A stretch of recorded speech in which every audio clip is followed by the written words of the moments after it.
If you'd like to be a guest on the show, the application form is in the show notes. We can discuss emotional abuse, toxic or narcissistic relationships of any kind, parenting after trauma, ADHD, autism, or parenting ADHD or autism. I would love to hear from you. As ever, take care. Bye. Coming up in this week's episode, and today's topic is ADHD. I have three questions from listeners on parenting ADHD, school and ADHD, and late life diagnosis ADHD. Welcome to The Liberation Effect with me, your host, Helen Villas.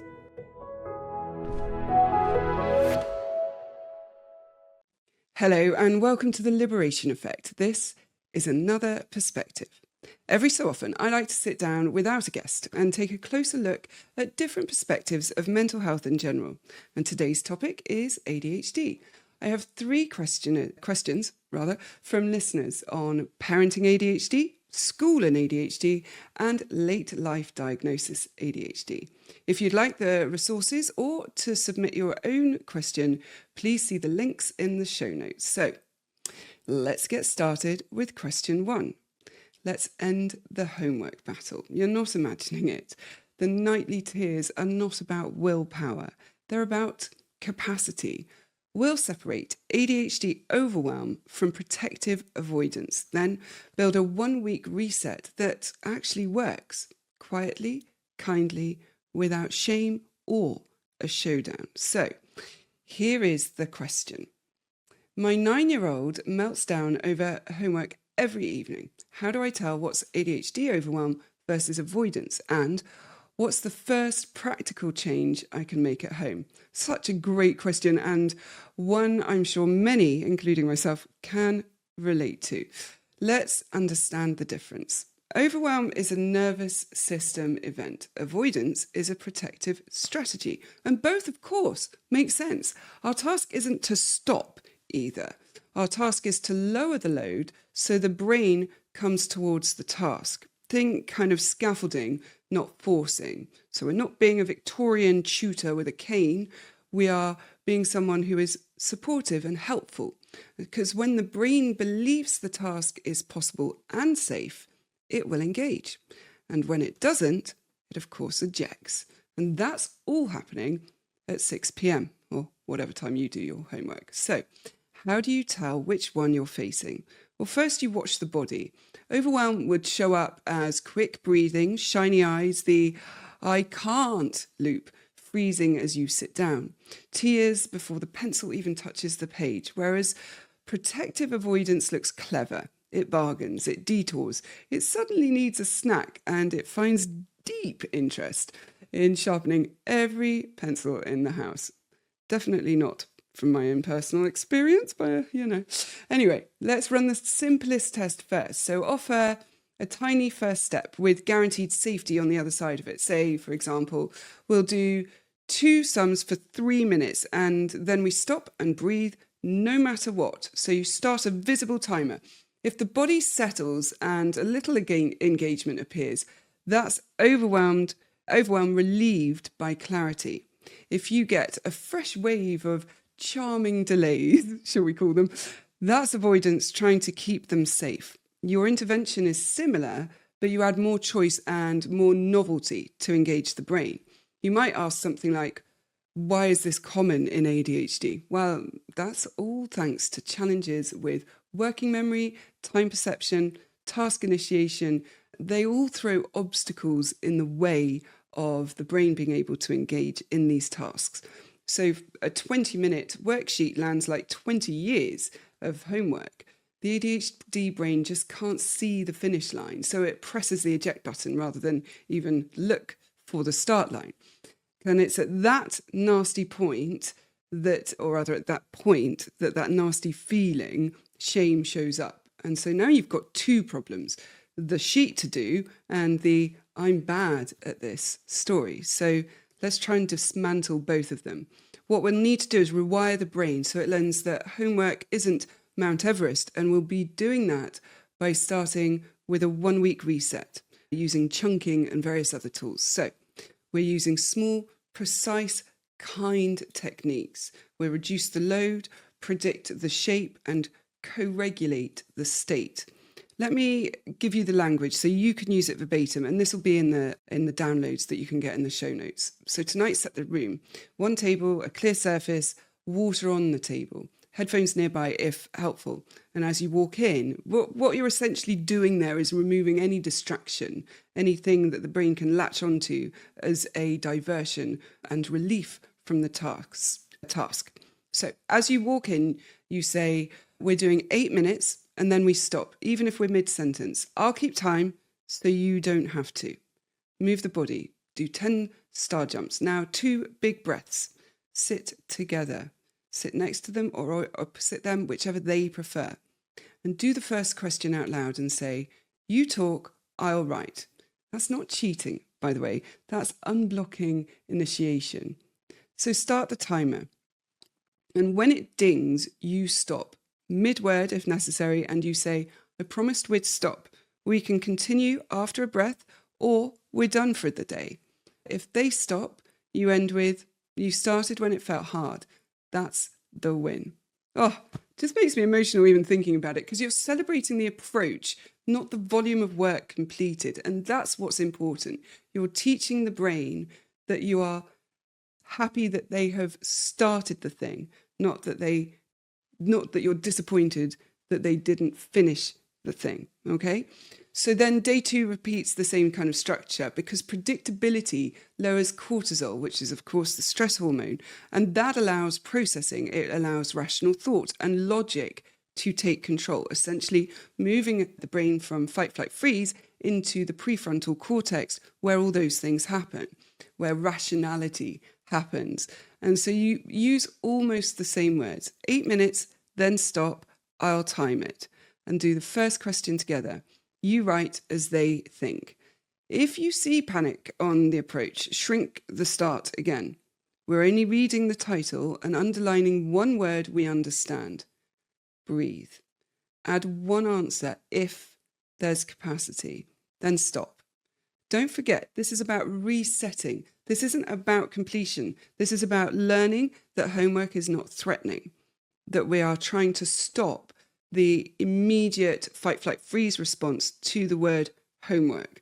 We're just teaching and rewiring the brain into understanding that homework isn't this ginormous, life-threatening thing that it genuinely feels like. And that is not me being hyperbolic.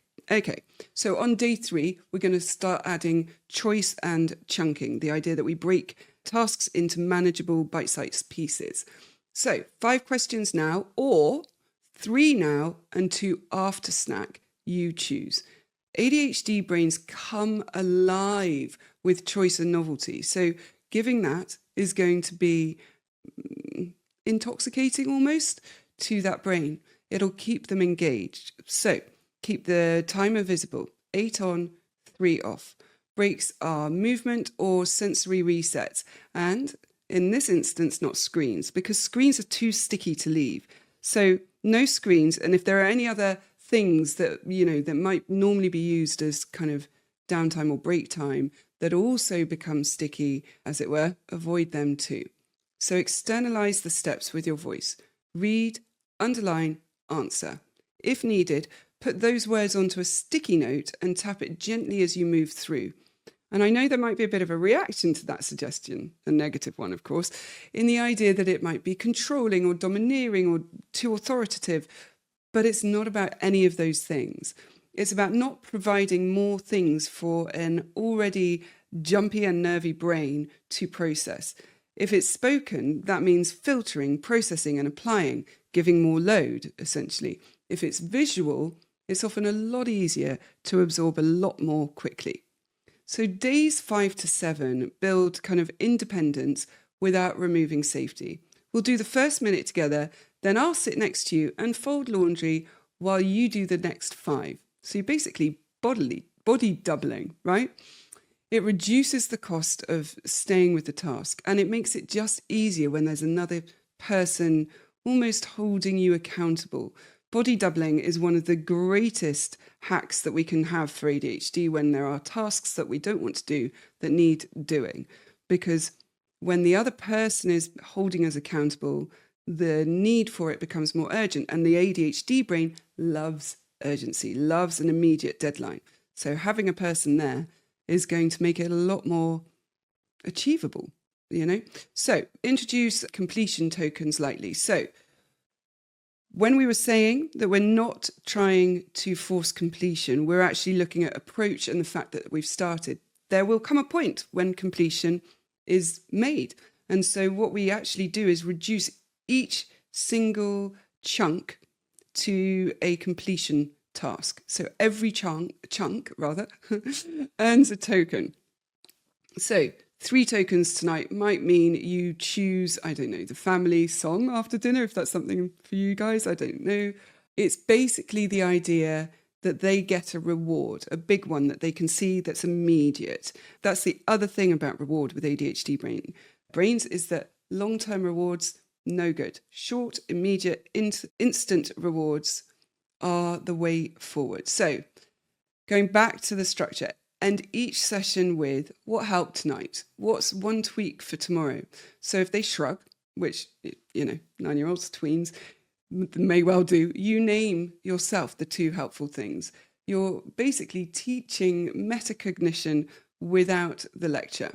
Metacognition is simply thinking about your thinking, noticing how your mind is working and steering it on purpose. So I would explain it to children as kind of 2 jobs, knowing how you learn best and managing yourself as you learn. In practice, it would sound like before a task, you might ask, what's the goal? Which strategy will I try? How long will it take? During the task, you say, is this working? What's tripping me up? What's my next tiny step? And then after the task, you ask, what helped? What wasted time? What will I do differently next time? It matters because it cuts careless errors, speeds problem solving, and makes study calmer and more independent. And with ADHD or autism, we externalize it. Visible checklists, short time chunks, a body double nearby, success criteria on the desk, and praise for the process. You notice the stall and switch strategy, not just the result. That's metacognition. Awareness plus control applied kindly and on purpose. So yeah, language is really important in this too. It really matters. So let's swap things like you have to start for let's make it startable. Can you hear the shift in demand and instruction to collaborative approach, right? There is an invitation to join in the process to make it startable. And then maybe swap hurry up for, I'll keep time for you so you don't have to. And then maybe stop avoiding swap for, your brain is protecting you. Let's make the first step smaller.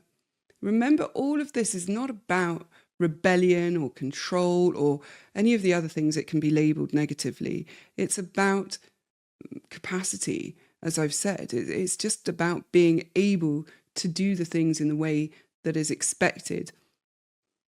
But that expectation is based on neurotypical thinking, application, processing. So, right, going back to language, swapping the word focus for 1 minute on the title, then we breathe.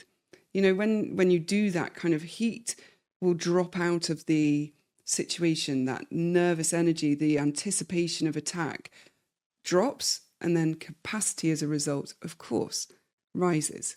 So when would you change course? What if it's not working? When do you acknowledge it's not working and start trying? Let's look at if 8 minutes still are triggering panic kind of responses after a week, reduce it to 4, halve it.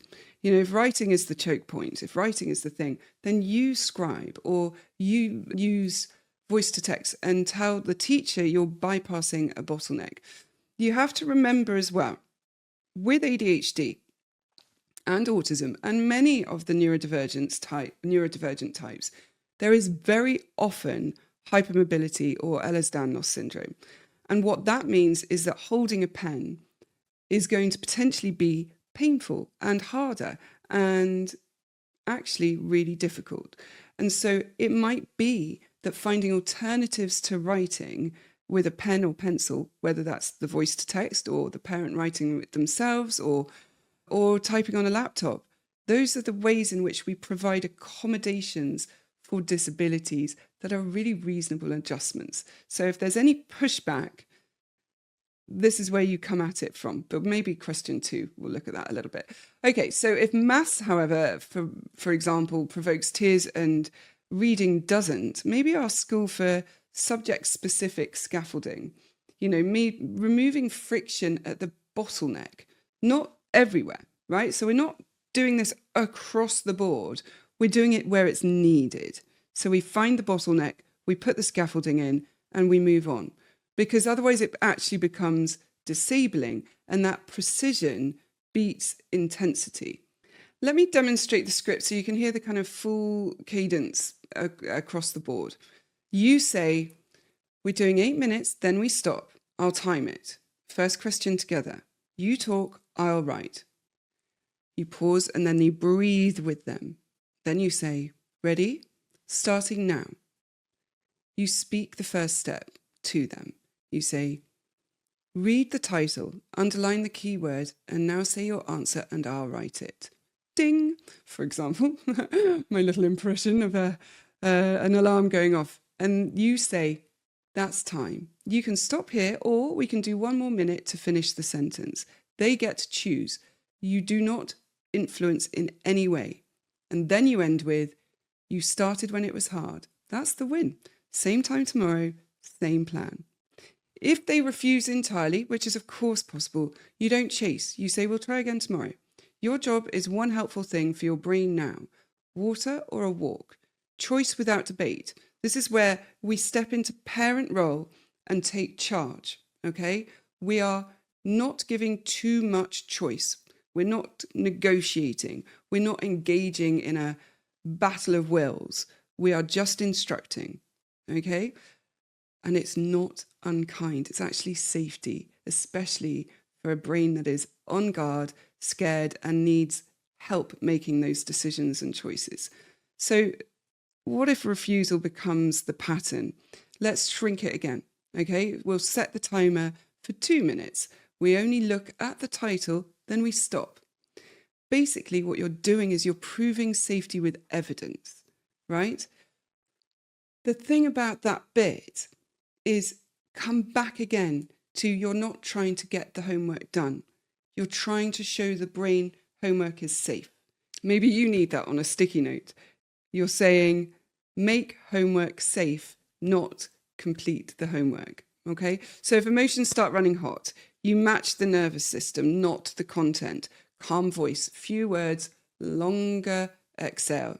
So if they tip into meltdown, that's it, homework ends. Meltdowns are for safety, not for teaching, okay? So after the meltdown, you close that loop gently. That was hard. Let's have a breath.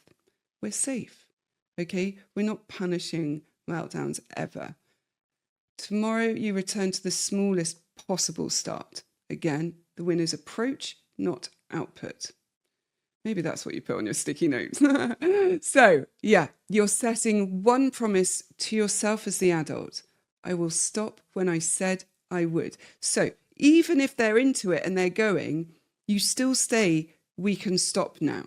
Okay, because consistency builds trust. Trust builds approach. Approach builds skill. And that is what you need. Okay, so let's start this one tonight. I'd love to know how you get on with this. 8 minutes. Stop when you said you would. Praise the approach, not the output. You're not lowering standards. Forget about what other people think, what they say. They are not in your shoes or your child's shoes. What your job as a parent is to do is to provide safety. Allow a child to meet the need and not get into a shame spiral about their inability to meet neurotypical expectations. What you're trying to do is build a brain that can come back tomorrow instead of learning to dread 6 o'clock. Yes, please do let me know how you get on, how this works for you. And yeah, anybody else has any suggestions or questions, please do leave them in the comments and I will come back to you. So let's move on now to question 2. How do we get ADHD friendly adjustments in school? So if you've been told he can focus on Minecraft, so he can focus in maths, You've met a misunderstanding, not a diagnosis, right? ADHD attention isn't an on-off switch controlled by willpower. It's interest, novelty, and urgency driven, which means the same brain that locks onto a favorite game can still drown in a worksheet that feels endless and low reward. Your job isn't to win that argument. Your job is to translate the need into school language. Ask for a small but powerful adjustments and keep relationships steady so support actually does happen. It's very easy for this to get heated and miscommunication to become a frustration and a grain of sand of resentment between you and the school. So let's start with your posture. Calm, specific, solution-oriented. You're not asking for favors. This is very important, especially if you are from my client group who are children of emotional abusers. The idea of asking for accommodation can often feel like asking for favors. It can feel like being entitled and exploitative. It's not. This is about providing what is actually a legal obligation, or it would be in a workplace, for a child to be able to have access. That is what you're asking for, access. So maybe you could hold one sentence in your pocket, my goal is consistent access to learning without daily dysregulation. Say it at the start of every conversation. It signals that you're here to reduce heat, not add it, right? You're communicating the intent of your goal. Okay, so now let's look at the frame that you could share with the school. So ADHD is context-dependent engagement. He works best, or she, when the task has clear steps, a visible finish line, quick feedback, and room to move without getting in trouble. We'd like to replicate those conditions in class, ethically, sustainably, and this is about equity, not equality. So you've kind of just shifted things from make him try harder to design the conditions so that he can try at all. And do you hear the difference, right? It's not about punishing not trying. It's about being given an environment in which to be able to try. So let's maybe try and script the meeting a bit. You sit down, breathe, shoulders down, voice steady. Thank you for meeting. My goal is consistent access to learning without daily dysregulation. Pause. I hear that he engages deeply in preferred contexts. That's a typical ADHD profile. It's context dependent. We're proposing a short trial of a few adjustments that should reduce prompts and get calmer starts. We'll measure it together and review. Now, that all sounds quite formal, doesn't it? But again, this is about being clear, direct, actually almost doing for them what you're asking to be done for you, which is accommodation of unseen, ununderstood needs. Perhaps someone in the room is autistic and they need really clear direction and boundaries and goalposts to understand what is being asked and expected. So you could offer 3 adjustments first, keep them small and concrete and most importantly, measurable. You want to be able to show that they're working so that the school can see the point and continue do that. So let's look at task initiation first. He needs help getting off the blocks, basically. Long verbal instructions are a barrier. Could we provide a short written checklist and a quick verbal check back before they begin? We'll know it's working if he starts within 2 minutes on 4 days out of 5, say.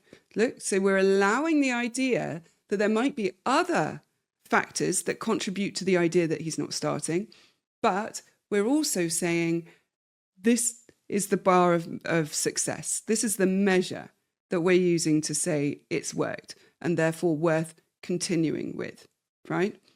The second one you might ask for is movement without disruption.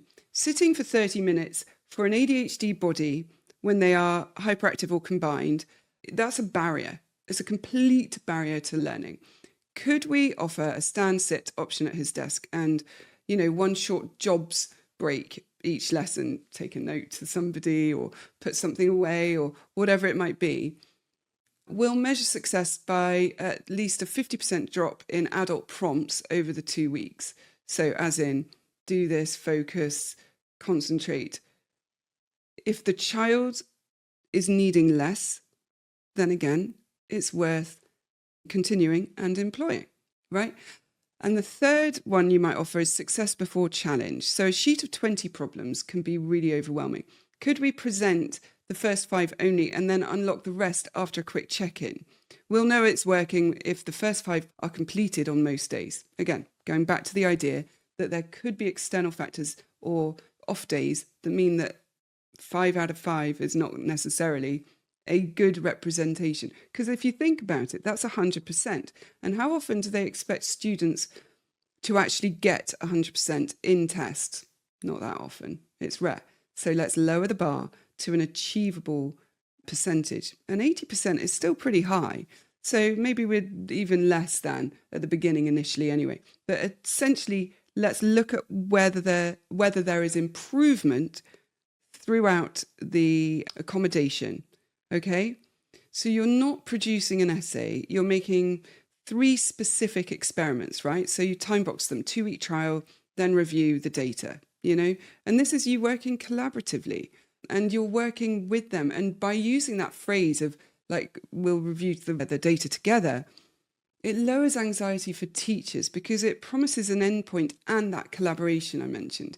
It also makes resistance sound unreasonable without your raising your voice, and that's really important too. But if someone says, but he can focus when he wants to, you answer once cleanly. Again, my lot, you over-explain. We learnt that if we explained, we could maybe make them understood. And so we do that all the time. We also get taught that we shouldn't keep secrets. But in this situation, we think that if we over-explain, I feel like I'm doing it now, we will be more or better understood. Not true. So you answer once and cleanly. He focuses when the task provides interest, novelty, or urgency. Games do that automatically. Lessons can do it deliberately with short steps, quick feedback, and planned movement. That's all we're asking for. Then return to your plan. You do not debate motivation.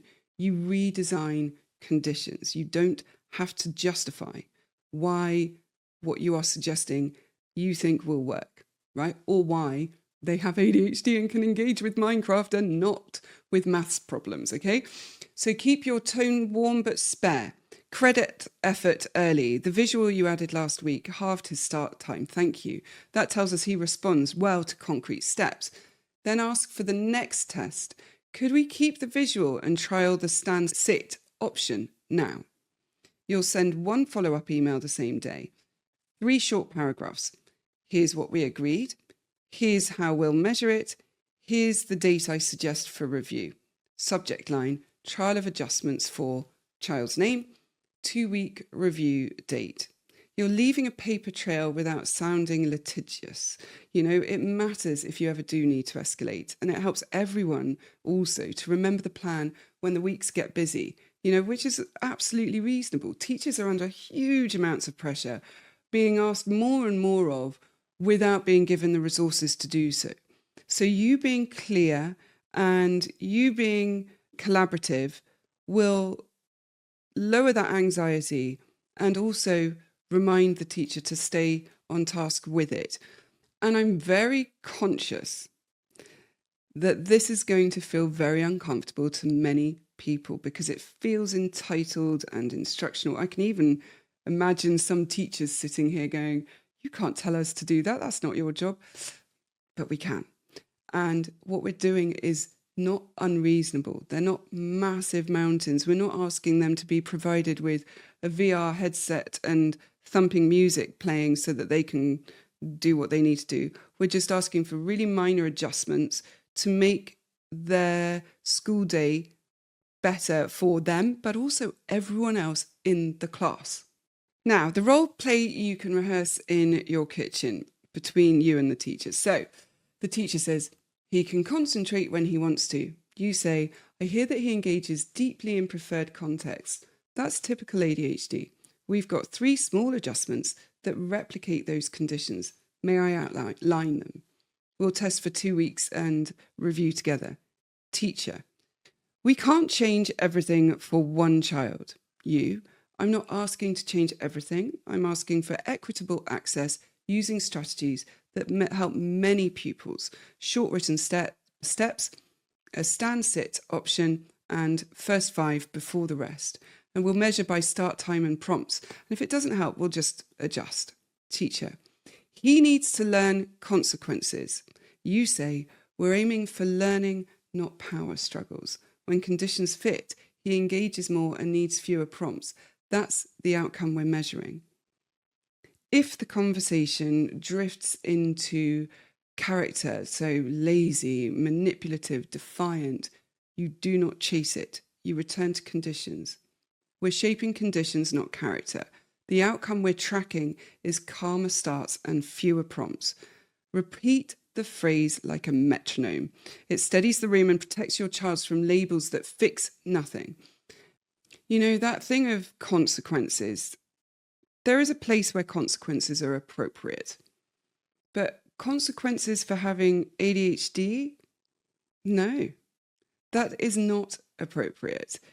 Yes, teach them how to manage their own impulses, their behavior, but not with a consequence of exclusion, punishment, shame, humiliation, because ultimately all that's getting punished is ADHD traits. And what that leads to is masking. And what that leads to is anxiety, people-pleasing, fear of rejection, rejection sensitivity, and generally a really quite mentally unwell person.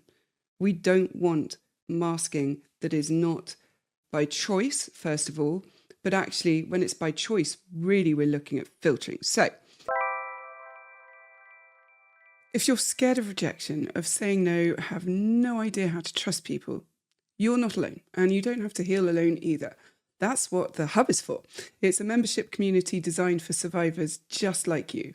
Every month, we dive into powerful courses, we hold live calls and connect in a supportive, understanding space so you can break free from the past and build healthy, fulfilling relationships. Maybe it's time to stop surviving and instead start thriving.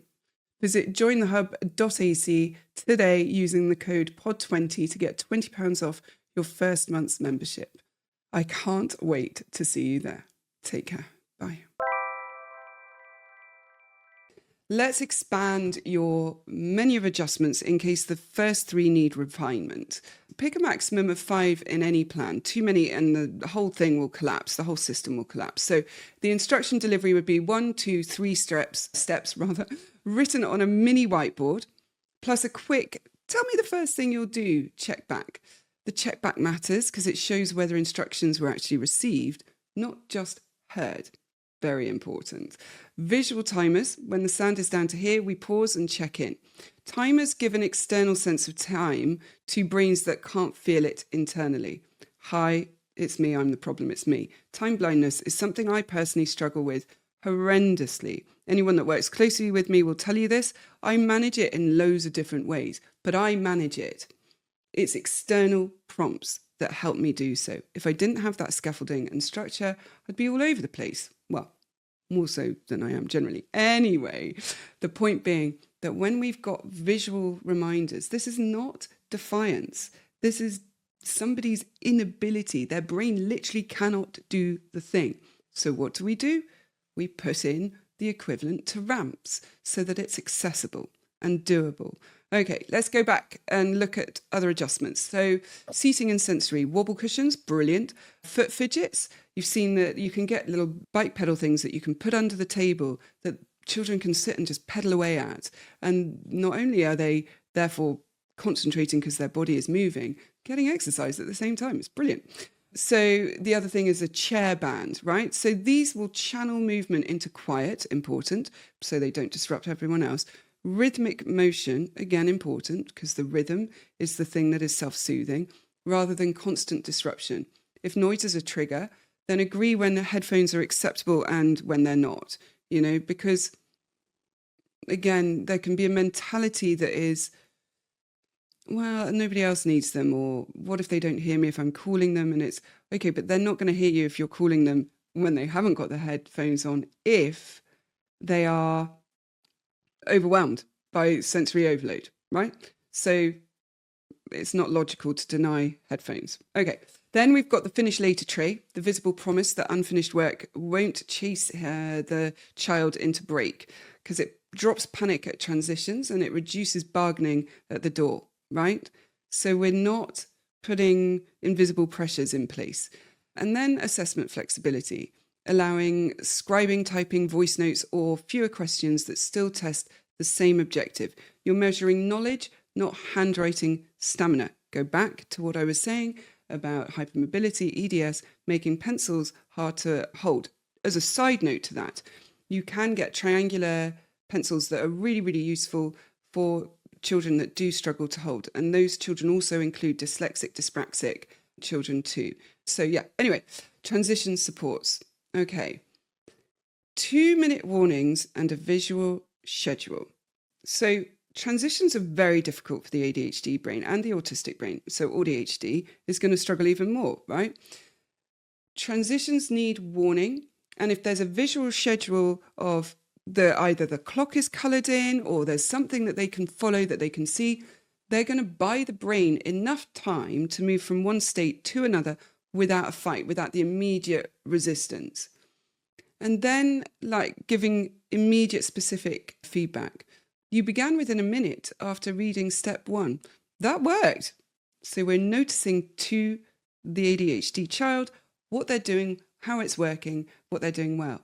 So the ADHD brain responds to fast feedback far better than to delayed general praise. Keep the language really heat-free. Okay, so nothing incendiary, essentially.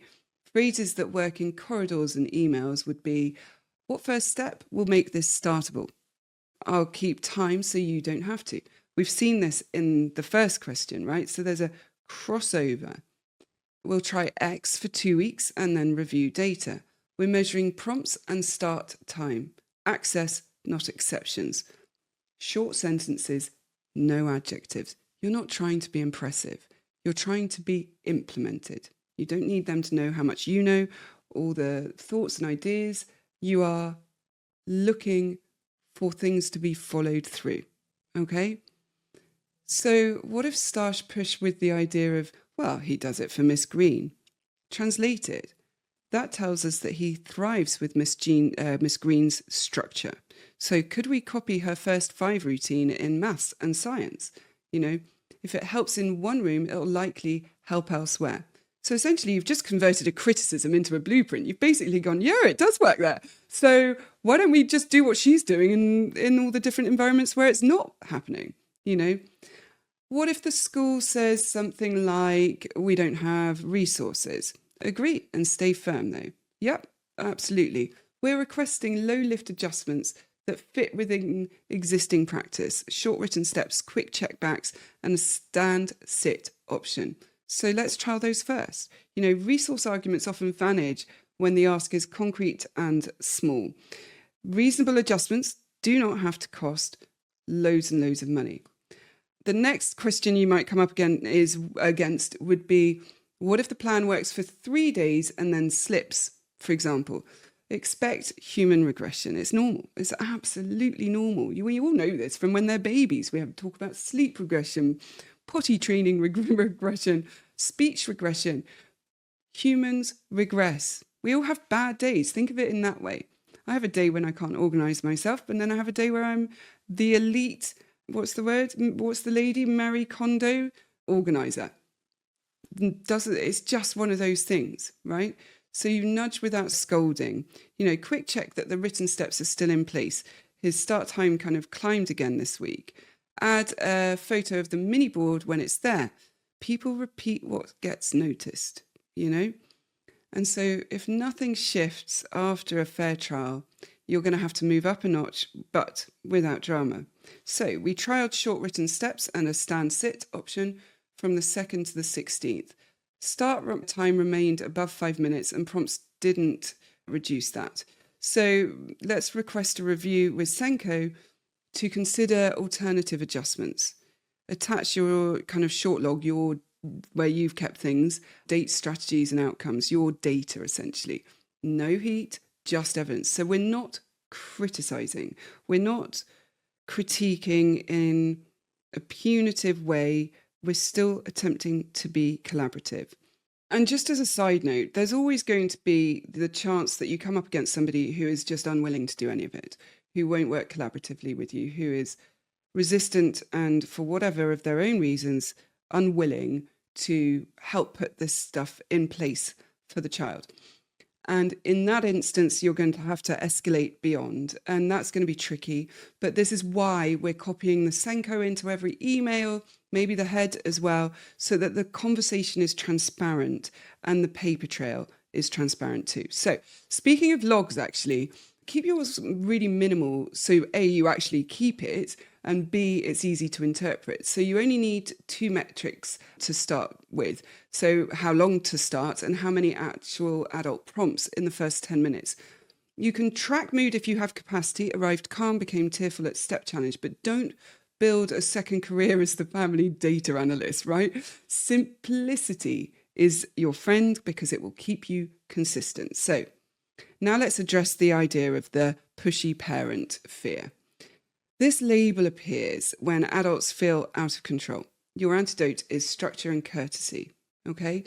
You set an agenda before meetings. You say what the purpose is, the 3 proposed adjustments, measurement, review date. You show up on time, you stay factual, you thank people for specific efforts, and you send 1 crisp follow-up. You ask clear, boundaried questions. Which lesson will trial the stand-sit option first? Who will write the 3-step checklist, right? What date is our review, if you haven't already set one, or if you've set one and you just need clarification or confirmation, right? Precision feels like leadership, not pressure. So this is about knowing that you're an equal in this conversation, okay? That you do not have to defer. All of us suffer from something called the authority principle.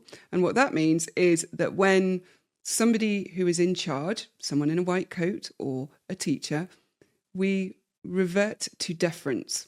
That is not what we need to be doing in this situation. So regulate your own nervous system before every conversation.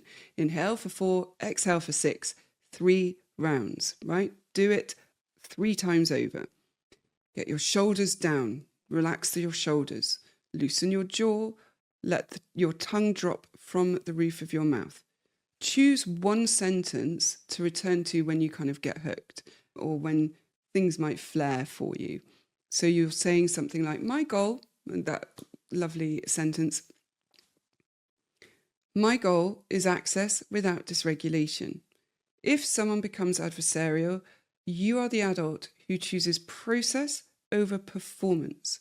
I can hear this is frustrating. Let's look at the data in 2 weeks and adjust. You're modeling the regulation you want for your child, okay? If behavior points or exclusions appear for ADHD, typical difficulty, calling out, leaving the seat, incomplete work, respond with calm specificity. Anyway, respond calmly and specifically. Maybe that's better. Behaviors occurred when instructions were long and the first step was unclear. Requesting we implement written steps and first 5 before further sanctions. The aim is access, not penalty. Okay, so we're being very clear, very specific, taking out all the unnecessary words, okay, intentionally. Sanctions without scaffolding teach despair, right? Whereas scaffolding teaches skill. And that's what we're trying to show and model.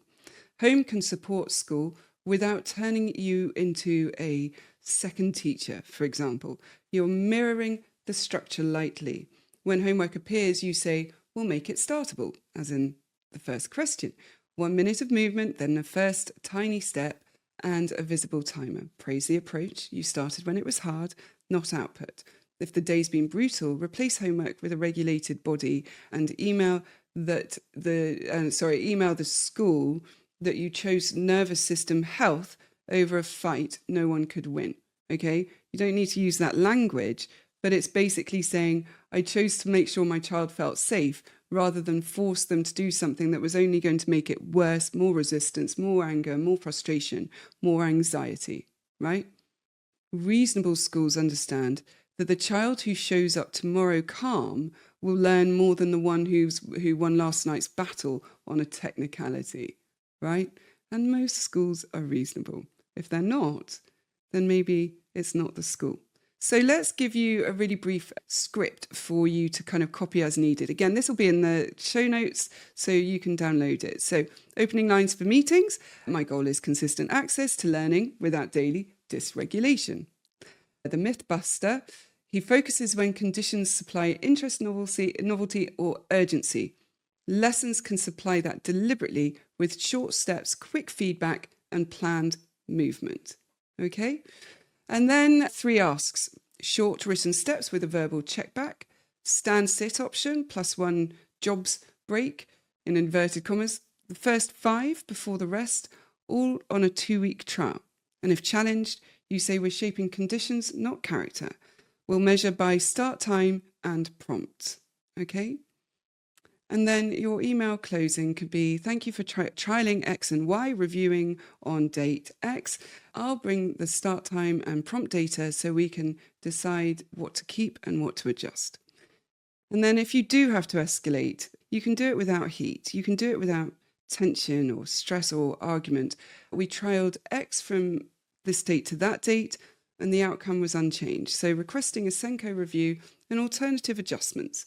Aim remains access without dysregulation. And one for yourself at the school gate. I will be precise, brief and kind. I will not debate motivation. I will ask for conditions. So there you are. Hopefully that will help you, and do let me know again how you get on. You can see there's a real crossover, and this is why it's so important for schools and parents to be collaborative in the approach, because when things are inconsistent, it creates unsafety, and that makes a brain go, no, I'm not doing it, for fear, right? So here's the summary of the order in which I'd ask for adjustments, because first steps matter.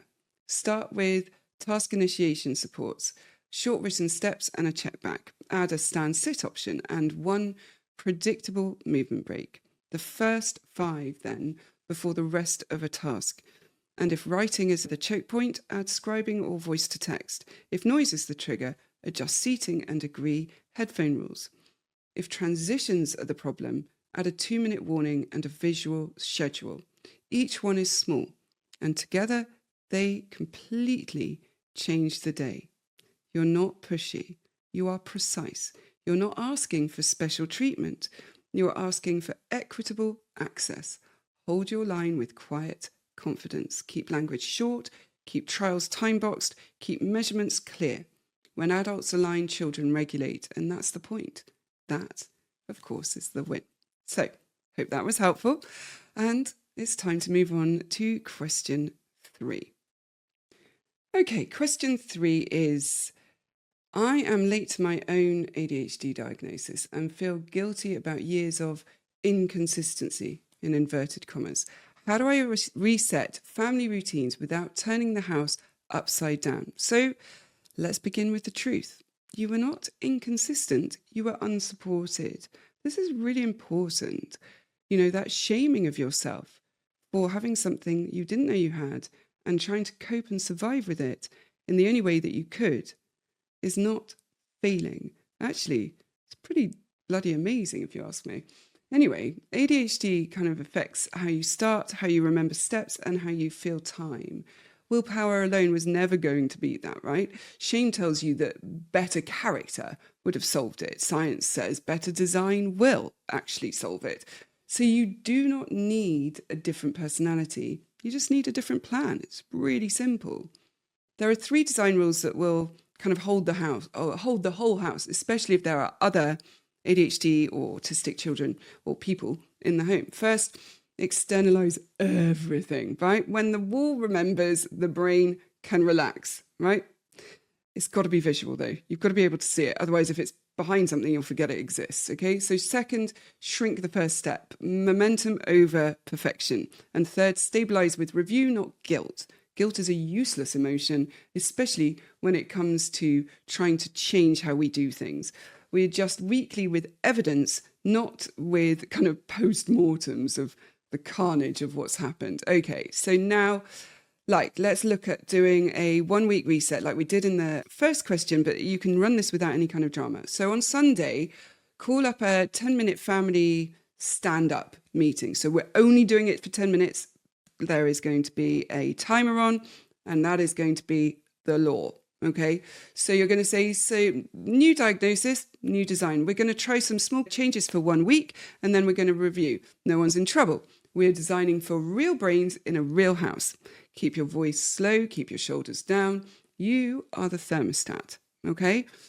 Choose 2 anchor routines only, okay? So we're doing morning launch and evening landing because you're going to be like an aeroplane in this metaphor, and I just kind of like it. Anyway, nothing's got visions of that aeroplane that does loop-the-loops and stuff. Anyway, here we go. So in this week, nothing else is changing, right? We're just doing this. So for mornings, put a 7-step list on the fridge and speak it once a day. Wake, light on, loo and teeth, get dressed. Clothes are out already because you've done it the night before, which we'll get to.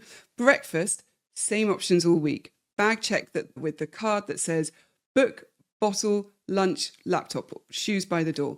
Out the door song, right? And the song, I know, I can feel everybody like, what, Helen, what are you talking about? The song really matters, okay? It marks the finish line in a way that ADHD brains can feel, okay?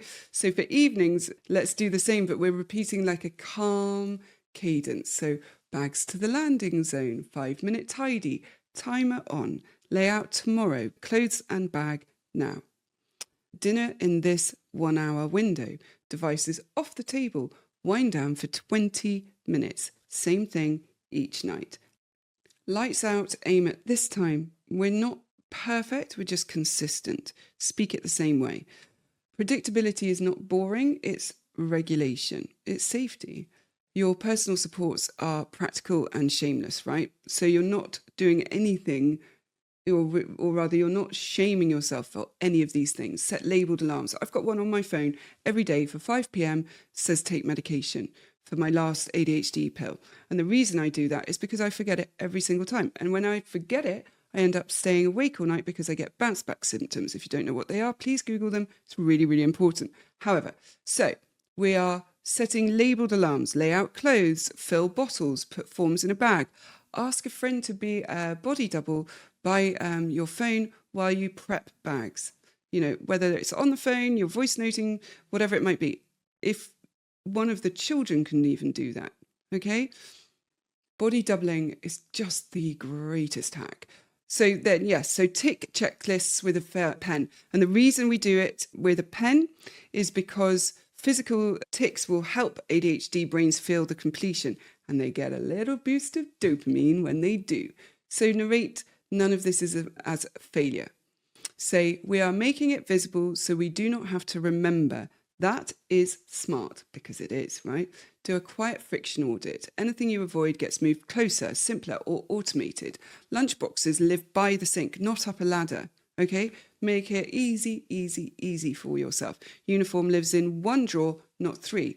Put a late box by the door with spare socks, hairbrush, 2 snack bars, bus money. You're not giving in to lateness. I really want you to hear me.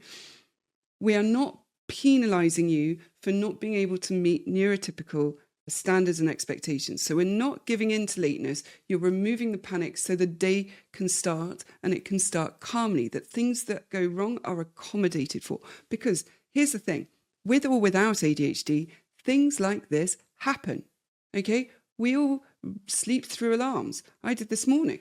And then as a result, we're late. It's just part of it.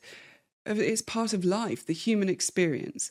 So we're not punishing ourselves for being late, but we are accounting for it because we know that it's more likely to happen to us if we have ADHD. Okay. Things like permission slips and kind of small items, admin items, get a protocol. So take a photo, drop it in a shared album labelled action. Process the album at 7 o'clock each evening. There you go. Put a timer on to do it. The family sees you do it. Modelling also matters because it matters a lot more than speeches. Seeing it If you think about object and emotional impermanence or permanence, seeing it makes it more impactful than actually just speaking it, you know? If a task is too big, then cut it in half or cut it until it's totally startable. Half the dishwasher, half the emails, half the laundry, quarters, eighths, six, whatever works for you. The point is that you're starting, and that is the win. Completion follows after that. Often you find that once you start doing something, it just kind of naturally, your momentum takes you through the task. But it's the starting that is the problem. It's the transition, the moving into it, and resisting the brain going, that's boring, I don't want to do it. The other thing you can do, of course, in those circumstances is boost loads of dopamine before you start the task. And you can do that whichever way works for you. For me, it's crosswords at the moment. Tomorrow, it will maybe be a puzzle. Who knows? Language shifts that we might need to start using to keep shame out and kind of keep progress in. If you're speaking to yourself, swap I should have to given what I knew, I did my best. Today, I choose X. The word should, I'm going to invite you to entirely remove from your vocabulary. It's want, have, need. And notice every time you say should. Should is based on someone else's expectations, okay?